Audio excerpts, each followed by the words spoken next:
Great games create moments, stories we repeat to ourselves as we remember moments together. This is what draws me to narrative in games. Broadly speaking, narrative has to do with the story a game tells, and some games do this intentionally and overtly, some do it a little bit more subtly. I'm naturally drawn to those games, and Almanac: The Crystal Peaks by Scott Almes invited me along to play from the start.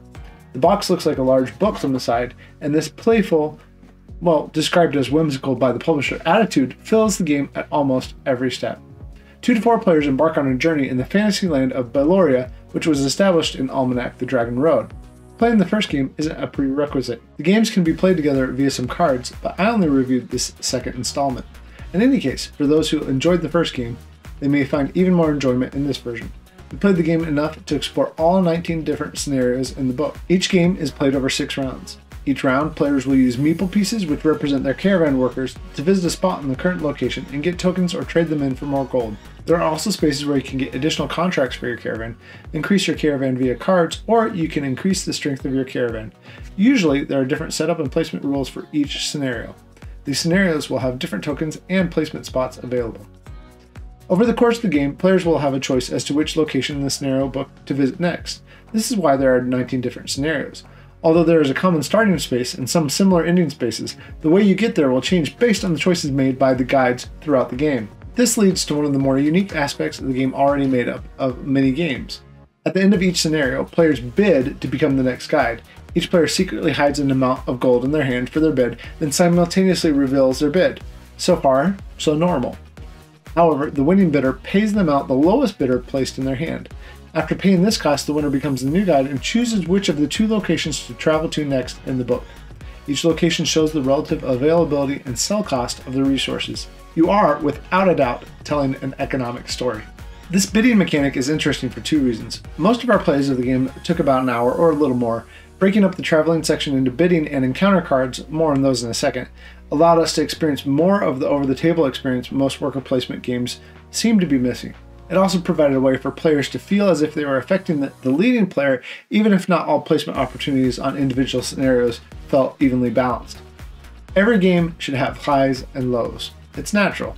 Too much flat gameplay makes a game feel solid yet uninteresting. This game allows players to experience highs, lows, and look forward with expectation to the next reveal of an encounter or scenario.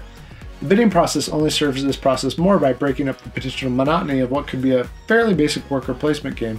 Except it's not so basic due to the different tokens and even silly opportunities which may crop up depending on which path you take. On that note, this isn't a balanced game. It's a fun game though. If you're looking for an always perfect information, open economic game of little to no chance and all stratagem, well, you should probably look elsewhere. If you like to compete, laugh, and get somewhere in a game, then you will probably like this experience. So back to encounter cards. There are 20 different encounter cards. You'll use one though, A through E, randomly selected for each game. This adds to the traveling caravan experience. My only gripe with these is that you may have to look up how someone else understood the card to make it clear. This problem detracts because so many other elements of the game are immersive. Whenever you have to stop, look up a rule, or search a form for clarity, it takes from an otherwise engaging and charming experience. That's about my only negative experience with the game. Some minor annoyances that felt a little unpolished to an otherwise delightful game. There are odd grammar and punctuation mistakes throughout the game which make a few things harder to read, as well as a few rules that probably could have been written a little bit more clearly. Don't get me wrong, this game felt like play, and the only reason I bring up these issues is that they pulled us away from what was an otherwise charming experience. They caused the table to disengage from play to do what felt like work. The publisher did mention that there were some change in the development team for the game, and considering this fact, the final product is a lot better at engaging players than many other games I've experienced. The artwork is bright and the iconography is clear. We were always able to follow setup rules and find different tokens when needed. Some of our favorite pieces were the ones we discovered as we played the game. I won't spoil any of that for you, but it seemed like the designer and artists had a fun time themselves making the story. Now, the story here isn't deep or complex, or maybe even compelling. You're playing as caravan traders moving goods from here to there, and gold is part of your in-game score for fame. It's economic. However, there are opportunities for light role-playing and personal tales of competition. For a game of games, this is a delightful approach to the world of worker placement games. Worker placement can feel very dry or overly take that sometimes, maybe going to a suboptimum position to stop someone else from gaining something.